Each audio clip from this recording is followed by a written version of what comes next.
Hello, children. Today we are going to start the first chapter of Civics, the Constitution of India, in which we are going to read and understand about the meaning, making, framing, adoption, preamble, and objectives of the Constitution. Children, now we will understand the meaning of Constitution. Constitution is the fundamental legal document that contains the rules according to which the government of a country functions. It means Constitution is superior to every law of a country. Even each and every law which has to be made by government should be according to the Constitution. Let us read about the formation of the Constitution. After the independence, an Constituent Assembly was formed to lay down the rules and regulations that would govern our independent nation. It means when we were about to get the independence from Britishers, during that time our leaders thought about our Constitution, which will work for free India and represent the will or wish of the people. Let us read about the role of the Constituent Assembly. Our Constituent Assembly consisted of members belonging to different political parties, communities, and regions of India.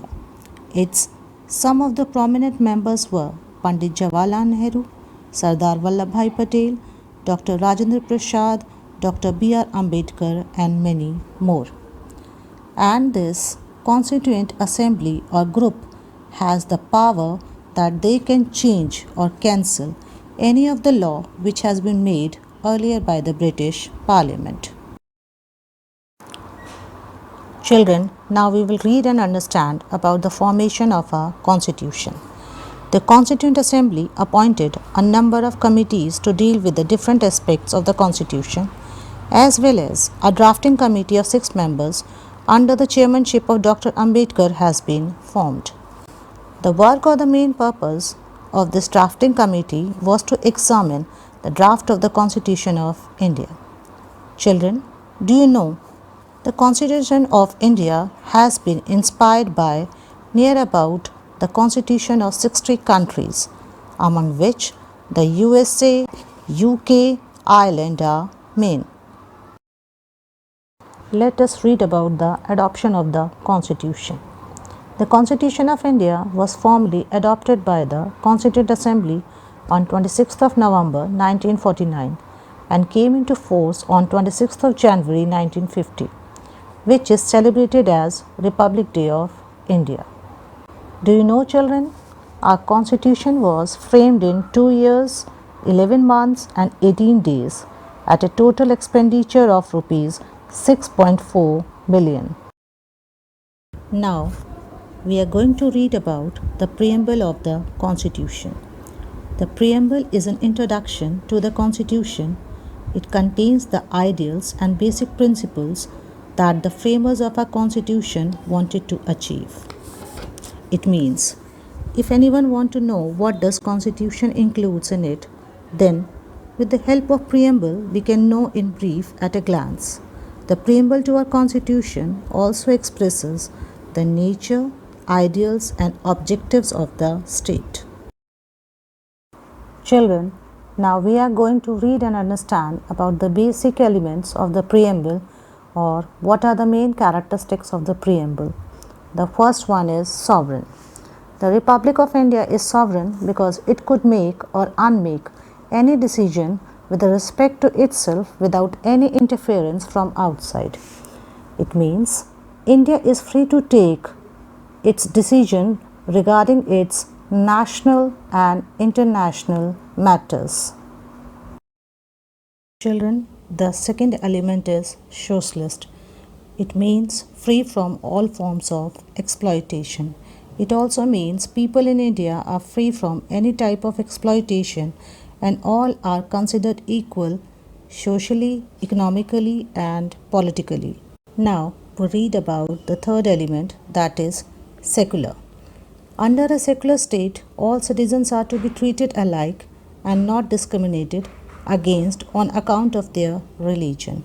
It means India does not have any religion, and in the eyes of law, all the religions are equal.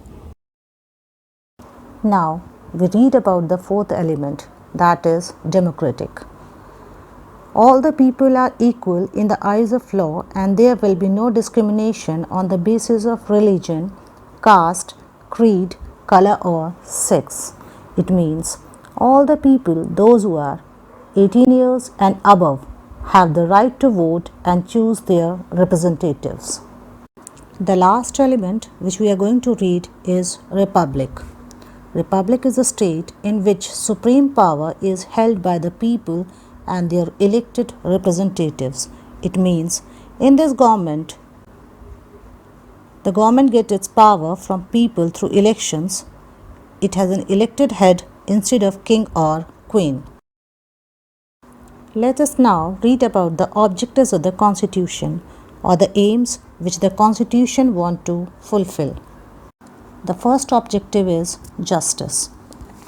The comprehensive concept of justice comprises social, economic, and political justice without any discrimination.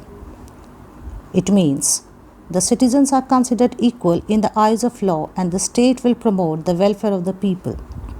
Economic justice, it means that state will see that there would be economically less gap between rich and poor. All the citizens have the right to an adequate means of livelihood. Political justice, it means all the citizens have the right to choose their representatives.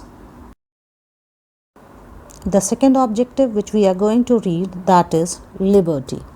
The concept of liberty implies that each individual has the right to liberty of thought, expression, belief, faith, and worship. It means all the citizens have the freedom of speech, can assemble peacefully, form unions, can move freely in India, and settle in any part of the territory of India. Next objective which we are going to read is equality. It means all the citizens are equal before law and enjoy equal protection of the laws. It also means no discrimination between persons on the basis of religion, race, caste, sex, or place of birth. However, in emergency or any other abnormal circumstances, people are not considered equal. Fourth objective is fraternity. We all are the citizens of India and belong to one Indian family, regardless of religion, language, or regional diversity. It means all the Indians have the feeling of common brotherhood, which promotes unity and solidarity in country. The fifth objective is dignity of the individual. The preamble seeks to protect the dignity of the individual. It means that all citizens are provided with adequate means of livelihood, just and human conditions of work, and a decent standard of life. Even the untouchability is abolished, and its practice in any form is forbidden. Children, the last objective of the Constitution is unity and integrity of the nation. India is a land of diverse communities. Only through a spirit of common brotherhood and fraternity we can build and sustain national unity. It means, though there is diversity in every aspect of our life, still every citizen of India should cherish this diversity and promote national unity and integrity for the welfare of our state. Thank you, children.